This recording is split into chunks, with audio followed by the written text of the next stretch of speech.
33-year-old Maria Morozova, a mother of two, says there is no way she and her husband could afford to have a third child. She was told to leave her job as a marketing specialist at a company where she had worked for 8 years. I would like to work now, but I'm in conflict with my employer, who doesn't want me back with 2 children. When I had my first one, I was back at work in 3 months, and I was working until I had my second one, and then she said I was no longer suited for the company.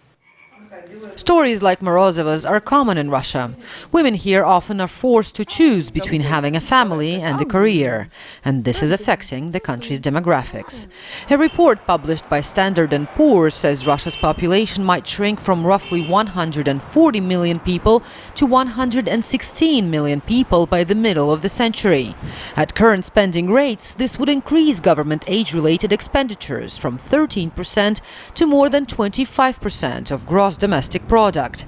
And analysts warn that Russia's national debt could be nearly 6 times the country's GDP by 2050 as a result. Sergei Zakharov, deputy director of the Institute of Demography in Moscow, says a high morbidity rate is one of the main reasons for the imbalance. Our death rate from outside reasons, such as accidents, traumas, poisoning, murders, suicides, everything that is not connected to disease. The level of human loss here is similar to the countries at war, such as Colombia, which is at war with its drug barons. So the first thing that needs to be dealt with is that. Last month, Russian Prime Minister Vladimir Putin announced the government will allocate $50 billion for programs to increase Russia's birth rate and improve physical fitness for teenagers. Preschool education programs, healthy lifestyle education, and programs to cut tobacco and alcohol use will also receive more funding.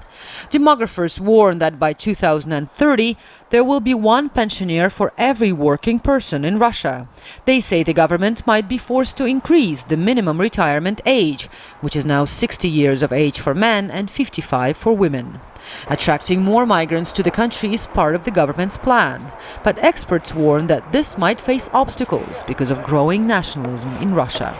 Again, Sergei Zakharov of Moscow's Institute of Demography.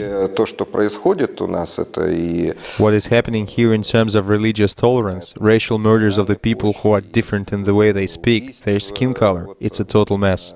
And I see how little is done here to change that. If you look at what the mass media is reporting, at what stereotypes are being fueled in the society, it's scary. All of that is working against solving demographic and economic problems here.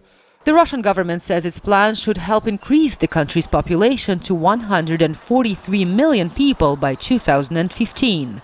But for that to happen, experts say Russia will need to increase its birth rate, improve life expectancy, and reduce the country's infant mortality rate, as well as attract foreign workers to reverse its declining population. Anya Ardayeva for VOA News, Moscow.